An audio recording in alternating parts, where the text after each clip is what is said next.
Good evening, నేను Sumathi. Middle east war పై interesting comments చేశారు America అధ్యక్షుడు డొనాల్డ్ ట్రంప్. అంతేకాదు కొన్ని కీలక నిర్ణయాలను కూడా తీసుకున్నట్టు ప్రకటించారు ఆయన.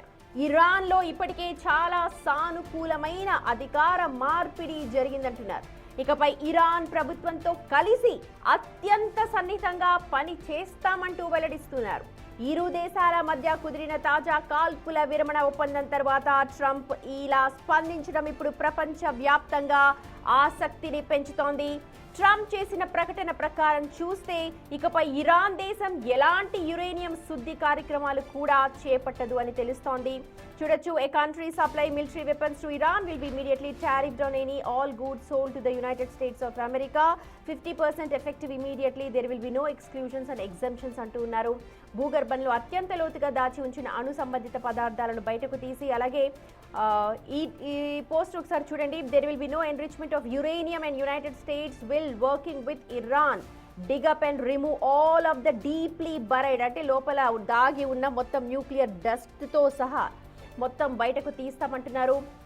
Under very exacting satellite surveillance, అంటే శాటిలైట్ సర్వేలెన్స్ సహాయంతో ఎక్కడెక్కడ ఏమేమి దాగి ఉందో మొత్తం కూడా దాన్ని బయటకు తీస్తామంటున్నారు. Nothing has been touched from the date of attack. We are and will be talking tariffs and sanction reliefs with Iran. Many of the 15 points have been already agreed to. Thank you for your attention to this matter, President Donald J. Trump.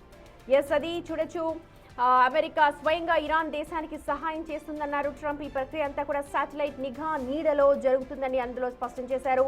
దాడుల రోజు నుంచి ఇప్పటి వరకు అక్కడ ఎలాంటి అణు కార్యక్రమాలు కూడా జరగలేదు అంటూ తెలిపారు.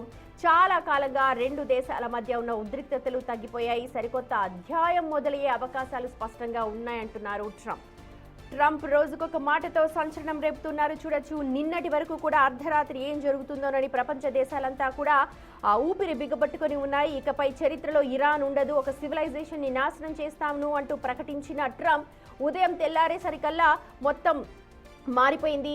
దాదాపు 2 వారాల పాటు మేము సీజ్ ఫైర్ చేస్తాము అని అన్నారు. ఇది తాత్కాలిక బ్రేకే అంటే చెప్పారు. సో ప్రస్తుతం అయితే యుద్ధం ఆగింది, కానీ ఇది తాత్కాలికమే అని చెప్పి అన్నారు. కానీ ఆ తర్వాత మళ్ళీ United states work closely with Iran, చాలా దగ్గరగా మేము ఇప్పుడు కుదిరిన ఒప్పందం ప్రకారం అక్కడ మాట్లాడతాము, అక్కడ పని చేస్తాము అని అంటూ డొనాల్డ్ ట్రంప్ ప్రకటించడంపై ఇప్పుడంతా చర్చ జరుగుతోంది. దేశవ్యాప్తంగా, ప్రపంచవ్యాప్తంగా కూడా దీనిపైన విపరీతమైన చర్చ కొనసాగుతోంది.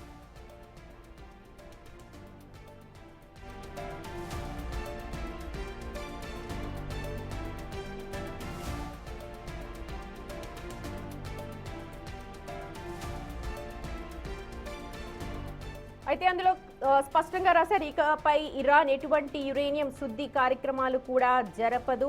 అణు పదార్థాలను తొలగించేందుకు, అంటే అక్కడ ఏదైతే యురేనియం ఉందో దాన్ని తొలగించేందుకు మేము ఇరాన్ వాళ్లకు సహాయపడతాము. దాడుల రోజు నుంచి కూడా అక్కడ ఎటువంటి కార్యకలాపాలు కొనసాగించలేదు. ప్రస్తుతం ఉద్రిక్తతలన్నీ కూడా తగ్గిపోయాయి. సరికొత్త చాప్టర్ స్టార్ట్ అయింది. అణు చర్యలను ఆపేస్తే మేము ఆంక్షలను తొలగిస్తామంటూ ట్రంప్ ఇప్పుడు చెప్తూ ఉన్నారు. దాదాపు 15 పాయింట్ల కీలక ఒప్పందంలో ఇరు దేశాల అంగీకారం కుదిరింది అని చెప్పి ట్రంప్ చెప్తూ ఉన్నారు. కానీ ఇరాన్ నుంచి అధికారికంగా అయితే రాలేదు. 10 పాయింట్లు ఇరాన్ అమెరికా ముందుంచింది. దాంట్లో వివిధ అంశాలపై చర్చించింది.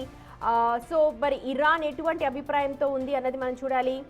ఇరాన్ ఇకపై చాలా క్లోజ్గా మేము పనిచేస్తాం ఇరాన్తో, అంటే ఇప్పటి వరకు జరిగిందంతా ఏం జరిగింది, మరి ఎవరి ఈగో సాటిస్ఫాక్షన్ కోసం ఈ యుద్ధం జరిగింది అన్న దాని చర్చ ప్రస్తుతం ప్రపంచవ్యాప్తంగా జరుగుతోంది.